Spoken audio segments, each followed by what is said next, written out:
ایک بات ایک دوست نے ایک دفعہ مجھے بھیجی، اس نے بات بڑی مجھے عجیب لگی۔ اس نے کہا کہ ایک شخص کا انتقال ہو گیا، تو وہ جب اس کو دفن کرنے لگے جنازہ پڑھ کے، تو ایک آدمی نے اس کی چارپائی پکڑ لی۔ اس نے کہا اس نے میرا 45 لاکھ روپیہ دینا ہے، پہلے پیسے دو گے پھر دفن کرنے دوں گا، پیسے دے دو دفن کر لو۔ زور سے پکڑی، اب رش ہے، 3 بیٹے بھی تھے تو جائیداد بھی تھی، سارا کچھ تھا۔ ان 3 بیٹوں سے لوگوں نے کہا کہ تیرے ابے کو وہ دفن نہیں کرنے دے رہا، شور ہے تو۔ اور وہ بندہ بھی وہ تھا جو بڑا قریبی تھا اس کا، اس کے والد کا پارٹنر تھا، تعلقات تھے، تو اس نے کہا کہ پہلے پیسے دو پھر دفن کرنے دوں گا۔ اب وہ 3 بیٹے کہنے لگے کدھر سے پیسے دیں، 45 لاکھ ہی کہہ دیا ہے، ہمیں تو ابا نے کوئی نہیں بتایا، حالانکہ جائیدادیں ہیں، مکان ہے، سارا کچھ ہے، تو بھائی ہم کدھر سے دیں؟ چلو 2-4 لاکھ کی ٹھیک ہے، وہ تھوڑا سا کریں، نرم رویے کو تو ہم کرتے ہیں، شور تو ہے، لیکن کدھر سے دیں 45 لاکھ؟ جب بات بہت تیز ہو گئی، شور ہو گیا، وہ انسان مجنوں بن کے اس نے چارپائی تھامی ہوئی ہے، کہتا نہیں پہلے پیسے دو گے پھر دفن کرنے دوں گا۔ 3 بیٹے تھے تو ایک بیٹی بھی تھی، بیٹی کو گھر میں پیغام گیا کہ تیرے ابا کو دفن نہیں ہونے دیتے، اس نے سارا زیور اتار کے بھیج دیا۔ اس نے کہا اس چچا سے کہو میرے ابا کے اس دوست سے جس نے قرضہ لینا ہے کہ یہ رکھ لے، اور میں تھوڑے تھوڑے کر کے پیسے لوٹا دیتی ہوں، پر میرے باپ کو مرنے کے بعد یوں رسوا نہ کرے، اس کو دفن تو ہونے دے، میں ایک پائی دے دوں گی، میرا وعدہ رہا۔ جب وہ بیٹی نے 8-10 لاکھ کا زیور بھیج دیا تو وہ قرضہ لینے والا شور کرنے لگا۔ اس نے کہا او مجھے پتہ چل گیا، مجھے معاف کر دو سارے اور اسے دفنا دو۔ کہا کیا ہوا؟ تو وہ کہنے لگا میں نے اس سے 45 لاکھ لینا نہیں تھا، میں نے دینا تھا، تو میں غور کر رہا تھا کہ اگر تو میں نے اعلان کر دیا نا کہ 45 لاکھ میں نے دینا ہے تو 110 نکل آئیں گے وارث کہ مجھے بھی دو مجھے بھی دو، تو میں نے یہ رویہ اس لیے اختیار کیا ہے کہ میں دیکھوں اس کا اصل وارث ہے کون۔ تو اصل وارث وہ بیٹی ہے جس نے اپنے کانوں سے بندے بھی اتار کے بھیج دیے، اور جس نے اپنے وہ شادی والے دن پہننے والے زیورات، پہلی رات کا وہ اس نے زیور بھی سارا اتار کے دے دیا۔ اس نے کہا کہ باپ کا کفن نہ میلا ہو جائے، تو اصل وارث بھی بچی ہے۔ اس نے کہا اس نے مجھے وصیت کی تھی ہر ایک کو نہ دے دینا، میرے اصل وارث کو دینا، تو مجھے اصل وارث مل گیا ہے، اب میں کسی اور کو نہیں دوں گا، اس بیٹی کو دوں گا جس نے باپ کے لیے قربانی دی۔ تو یاد رکھے جنالی تو پاپ کمائے ہو کتھے نہیں تیرے کر دے۔ تو اس لین دین کے معاملات اپنے صاف ستھرے رکھیں، ان کے اندر کسی قسم کی وہ چیز نہ پیدا کریں کہ جو ہمارے لیے بڑی باعث پریشانی بن جائے۔ تو میں یہ سمجھانا چاہ رہا ہوں آپ حضرات کو، اپنے پیر بھائیوں کو، دوستوں کو، کہ کوشش فرمائیں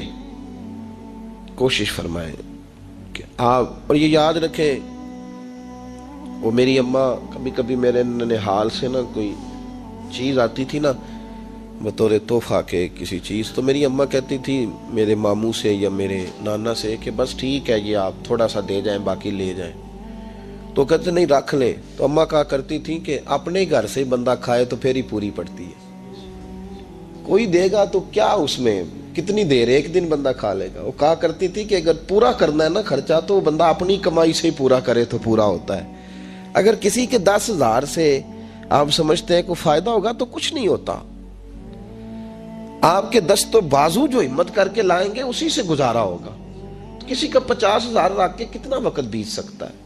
1 لاکھ سے کیا مطلب، کیا بندہ کر سکتا ہے؟ تو سہارے نہ ڈھونڈو، خوددار بنو۔ طریقت میں، تصوف میں خودداری، ترمذی شریف کی ایک حدیث ہے مجھے بڑی پسند ہے، میں سمجھتا ہوں یہ حدیث اگر لوگ سمجھ جائیں نا تو بات بن جائے۔ نبی پاک صلی اللہ تعالی علیہ وسلم نے لوگوں سے کہا لوگوں چاہتے ہو کہ تم اللہ کے محبوب بن جاؤ؟ تو صحابہ کے چہرے کھل اٹھے، کہا یا رسول اللہ صلی اللہ علیہ وسلم بالکل چاہتے ہیں۔ فرمایا جو اللہ نے تمہیں دیا ہے اس پہ راضی ہو جاؤ، اللہ کے محبوب بن جاؤ گے، اللہ تم سے پیار کرے گا۔ اور پھر فرمایا چاہتے ہو کہ لوگ بھی تم سے پیار کریں؟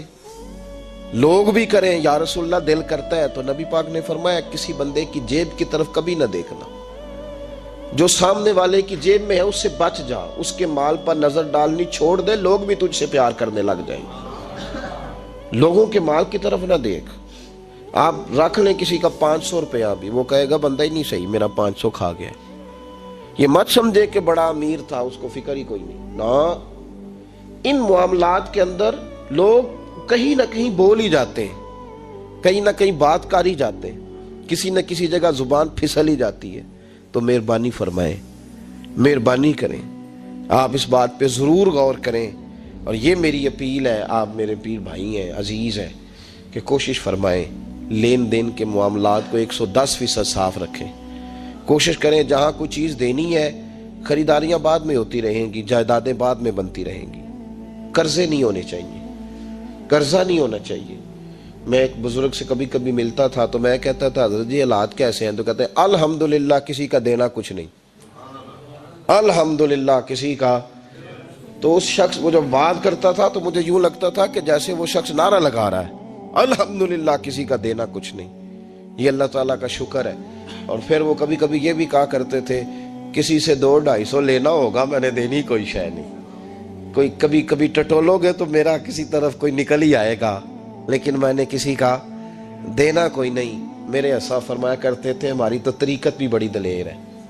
میں نے ایک دفعہ کہا حضور نظریہ طریقت کیا؟ فرمانے لگے ہماری تو طریقت بھی بڑی خوددار ہے، ہم مریدوں کا خرچ نہیں کراتے، ہم تو کئی دفعہ مریدوں پہ خرچ کر ڈالتے، ہماری تو طریقت بھی بڑی توانا ہے، نے تو مزاج ہی بڑا انوکھا پایا ہے۔ تو مہربانی فرمائے لینے دینے کے ایک حدیث بخاری میں بڑی مزیدار ہے، بخاری میں، سبحان اللہ۔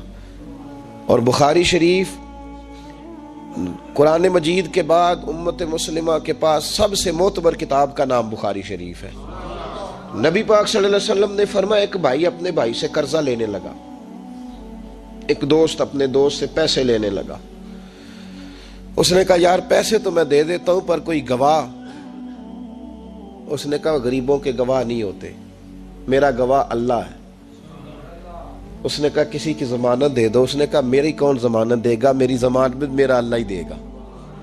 وہ بات ہو گئی 1000 دینار، اس کو بات بڑی پسند آئی، کہا اللہ کے نام پر تو کہتا ہے، اللہ بھی گواہ ہے ہمارے درمیان اور اللہ ہی ضمانتی ہے، تو لے لے پیسے۔ 1000 دینار دے دیے۔ اب وہ بندہ دریا کے پار چلا گیا۔ محنت، یہ دیکھیں اب اس حدیث سے آپ درس دیکھیں، یہ حکایت نہیں، یہ میرے رسول پاک کا بیان کیا ہوا فرمان ہے۔ اس کی صداقتوں پہ دیکھیں، اور بخاری کی حدیث کے جملے کتنے حسین ہیں۔ نبی پاک صلی اللہ علیہ وسلم نے فرمایا وہ جس نے پیسے لیے بطور قرضہ وہ دریا کے پار چلا گیا، محنت مزدوری کرتا رہا، جب مقررہ وقت آیا تو اس نے 1000 دینار جو وعدہ کیا تھا کہ فلاں تاریخ کو دے دوں گا، اس تاریخ کو اس نے 1000 دینار لیے اور دریا کے کنارے پہنچ گیا کہ مجھے کشتی ملے تو میں اس تک پہنچاؤں۔ لیکن اس نے اتفاق کہ اس دن کشتی کوئی نہ ملی، بڑا انتظار کیا، کشتی کوئی نہ ملی۔ اس نے ایک لکڑی لی، لکڑی کو اندر سے پھاڑا، موٹی لکڑی ہوتی ہے نا بانس کی طرح، اس کے اندر سوراخ بن جاتا ہے، جگہ بن جاتی ہے۔ اس نے اندر سے اس کی کھدائی کی، اس کے اندر اس نے 1000 دینار رکھا اور ایک رکا رکھا کہ بھائی میں پہنچنا چاہتا تھا لیکن مجھے کشتی نہیں ملی تو میں 1000 دینار رکھ رہا ہوں، جس رب کی ضمانت پر میں نے لیے تھے مجھے امید ہے رب تجھ تک پہنچا دے گا، مجھے امید ہے اللہ پہنچا دے گا تیرے تک، مجھے امید ہے رب پہنچائے گا۔ یہ کہہ کہ اس نے اس کو بند کیا کسی کپڑے کے ساتھ اور بند کر کے دریا میں ڈال دیا۔ اب وہ انتظار کرنے لگا، وہ جو شخص تھا وہ بھی کنارے آیا کہ آج اس کا وعدہ ہے، اس نے آنا ہے۔ دینے والے کو ٹینشن ہوتی ہے تو میرے خیال ہے لینے والے کو بھی بہت زیادہ ہی ہوتی ہے کہ آج لینے۔ وہ آ گیا کنارے پہ کہ آج پیسے آنے، لیکن کوئی شے نہ آئی۔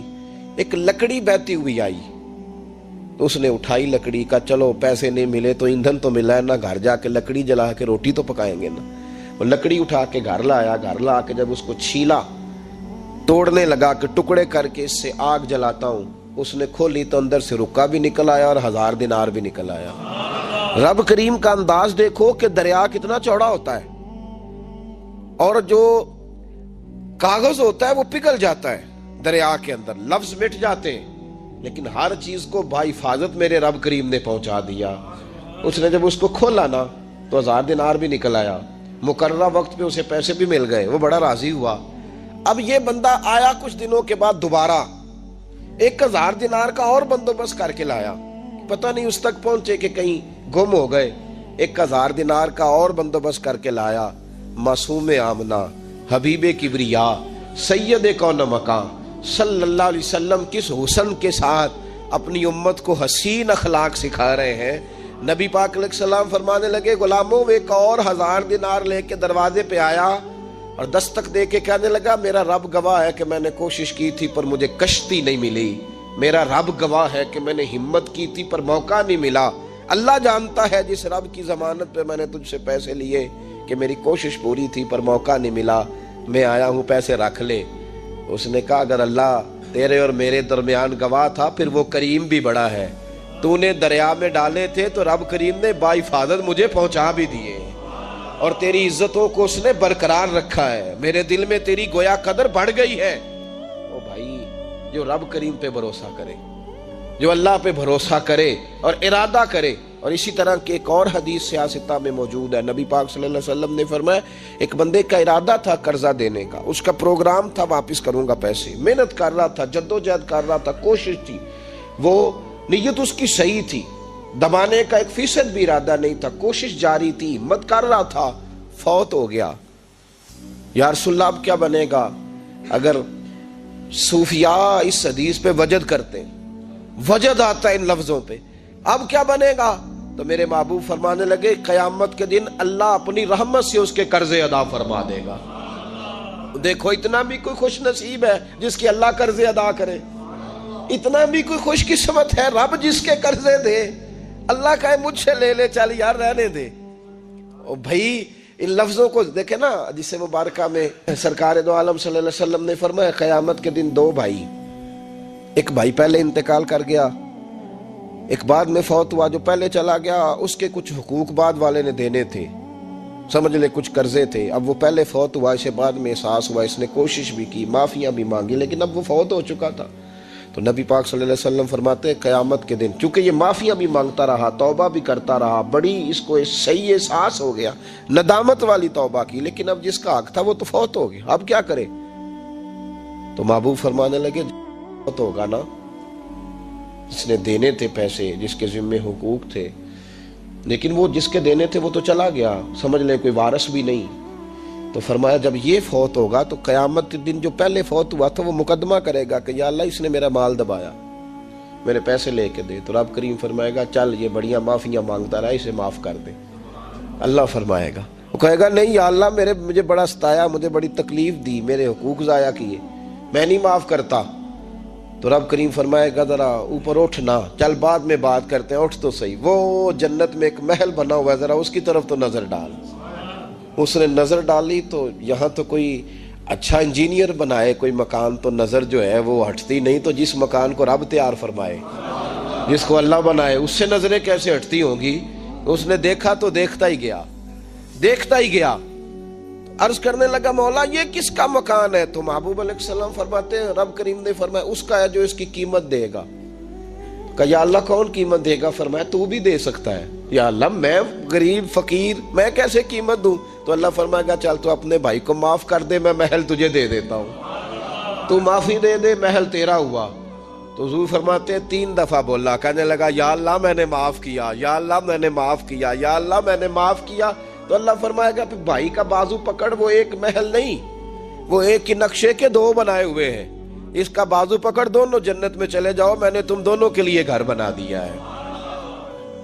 تو اپنے معاملات صحیح کرنے کی کوشش کریں، اپنے معاملات صحیح کریں۔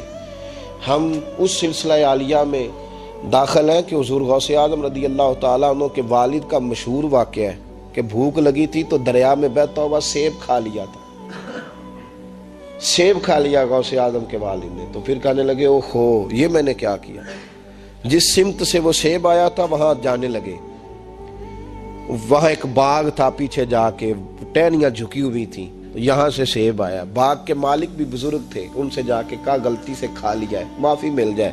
انہوں نے کہا معافی اتنی جلدی نہیں ملتی۔ کیسے ملے گی؟ فرمایا 12 سال مالی بن کے میرے باغ کی نوکری کر۔ تو خدمت کرنے لگے تو حضور غوث اعظم کے نانا جی کہتے ہیں بچہ مجھے بھا گیا، کہنے لگے حضور چلے معاف کر دیں اب۔ تو کہا معافی نہیں ملے گی، میری ایک بیٹی ہے، آنکھوں سے اندھی ہے، آنکھوں سے اندھی، کانوں سے بہری، زبان سے گونگی اور پیروں سے لنگڑی، اس سے نکاح کر۔ پھر معافی ملے گی. کھایا کیا؟ ایک سیب. تو حضور غوث اعظم رضی اللہ تعالیٰ عنہ کے والد کہنے لگے مجھے گوارا ہے، آپ کر دیں نکاح، پر وعدہ کریں مجھے معاف کر دیں گے نا؟ تو کہتے ہیں نکاح ہو گیا. جب پہلے دن میں حجرہ عروسی میں داخل ہوا تو میں نے پلنگ پر کوئی معذور نہیں، جنت کی حور کی مثل عورت بیٹھی دیکھی، اور جس کا حسن بتاتا تھا کہ چہرے سے زیادہ باطن میں اللہ نے روشنی عطا فرمائی ہوئی ہے. فرماتے ہیں میں نے اس کے قریب جا کر تو کون ہے؟ مجھے تو کچھ اور بتایا گیا تھا. فرمایا تجھے بتایا گیا تھا کہ آنکھوں سے اندھی ہے اس لیے کہ کبھی غیر محرم کا چہرہ دیکھا ہی نہیں، کانوں سے اس لیے بہری ہے کہ کبھی غلط بات سنی نہیں، کسی غلط کے پاس بیٹھی نہیں، اور زبان سے اس لیے کہ گنگی ہے کہ غلط جملہ کبھی نہیں نکلا، یا اللہ کا قرآن نکلا ہے یا محمد عربی کا درود و سلام نکلا ہے، غلط جملہ نہیں نکلا. اور ٹانگوں سے اس لیے لنگڑی ہے، کسے اپنے باپ کے گھر کا رستہ تو آتا ہے سوائے اس کے گلی کا اور کوئی موڑ نہیں جانتی. اس نے پاکیزگی سے وقت گزارا. حضور غوث اعظم کے والد کہتے ہیں میں اپنے لین دین کے معاملات سیدھے کرنے گیا تو سادات کے گھر کی حور مجھے ملی، اور جب میں اس حور سے ملا تو پھر رب نے مجھے عبد القادر جیلانی جیسا بیٹا عطا فرمایا، غوث پاک جیسا بیٹا دیا. تو گئے تو معاملات سیدھے کرنے تھے تو اللہ نے ولایت کے امام کا باپ بنا دیا. تو مہربانی فرمائے اپنے معاملات میں توانائی پیدا کریں. کچھ لوگ ایسے ہوتے ہیں جن کا مال مثل مملکت کے ہوتا ہے. اعلیٰ حضرت رحمۃ اللہ علیہ نے پیر کے حقوق میں یہ لکھا ہے کہ اس کے مرید کا مال اسی طرح ہے جس طرح اس کا اپنا ہے، لیکن ساتھ اشارہ بھی دے دیا ہے کہ چاہیے یہی کہ وہ بھی احتیاط ہی کرے، وہ بھی احتیاط ہی کرے، پرہیز ہی کرے، کوشش کرے. اور آپ فرماتے ہیں چونکہ باپ کی حیثیت رکھتا ہے تو ضروری تو نہیں نا باپ بیٹے کی کمائی کھائے، کبھی کبھی بیٹے بھی باپ کی کھا ہی لیتے. اس طرف بھی توجہ کر لے، کوئی حرج نہیں. اپنے معاملات کو صحیح رکھے، لینے دینے کے معاملات کے اندر کبھی کمی نہ لائے. یہ چیز اگر پیدا ہو جاتی ہے نا تو آپ یقین کریں کہ وقار ہی تو انسان کے پاس ہوتا ہے، وہ ضائع ہو جاتا ہے تو نقصان ہوتا ہے. تھوڑے میں وقت گزاریں، بڑی مزیدار زندگی ہوتی ہے انسان کی. یہ زندگی میں انسان کے پاس وقار اپنا ہوتا ہے، وہ زندگی بڑی حسین ہوتی ہے، بڑی مزیدار ہوتی ہے. ہماری مسجد میں ایک شخص آئے، کچھ دن انہوں نے وقت گزارا تو مجھے بعد میں کہنے تہاڈی مسجد تو سکون بڑا ہے، کھپ کوئی نہیں، لڑائی کوئی نہیں، کوئی کسی قسم کا میں نے وہ نہیں دیکھا. آپ یقین کریں یہاں 4 اساتذہ کام کرتے ہیں اور کئی سالوں سے کرتے ہیں، ہم نے کبھی استادوں کی لڑائی بھی نہیں ہونے دی، ورنہ مدرسوں میں جھگڑے چلتے ہیں. مجھے کہنے لگے جی یہاں لڑائی کوئی نہیں. میں کہ اس واسطے کسی کو مالدار بندہ چیئرمین ہی نہیں بنایا کہ جو کہے کہ یہ کیسے ہو گیا، یہ کھانسے کیوں ہیں، یہ اٹھے کیوں ہیں، یہ بیٹھے کیوں ہیں. یہاں اللہ نے حسن اس لیے دیا ہے کہ الحمدللہ یہ ایک کونا تو ضرور ہے لیکن اللہ نے بڑا سکون عطا فرمایا ہوا ہے. تو یہ اس وقت ہوتا ہے جب آپ کسی سے کچھ لیتے ہیں تو پھر آپ کو اس کے نخرے بھی برداشت کرنے پڑتے ہیں، پھر آپ کو دیکھنا بھی پڑتا ہے، اس کے آنے پہ کھڑے بھی ہونا پڑتا ہے. اس لیے لین دین کے معاملات کو 110% صحیح رکھیں. یہ میری وصیت نہیں آپ حضرات کو، اس کو میرا حکم سمجھیں، حکم سمجھیں اس کو. اور آپ قطعی طور پہ میری پیر بھائیوں سے گزارش ہے کہ لین دین کے معاملات کو چھوڑ دیں سارا کچھ. اللہ بڑا کریم ہے، ایک کمرے میں بھی انسان کی زندگی بیت سکتی ہے، لیکن لین دین کے معاملات میں 110% اپنے آپ کو صاف رکھیں اور اپنی وصیت کو ہمیشہ اس میں سستی نہیں کریں، لکھ کے رکھیں کہ کسی کا کیا دینا ہے موٹے حرفوں کے ساتھ، اور 3 جگہ اس کو لکھ کے رکھیں کہ میں فلاں آدمی کا میرے پاس یہ ہے. اس کو ضرور سنبھال کے رکھیں تاکہ کسی جگہ بھی اگر اللہ تبارک و تعالیٰ فضل کرے کوئی ایسا موقع آتا ہے تو ہم صاف ستھرے ہوں، ہمارے وارثوں کو پتہ ہو کہ ہم نے کسی کا کیا دینا ہے. اللہ سمجھنے کی توفیق.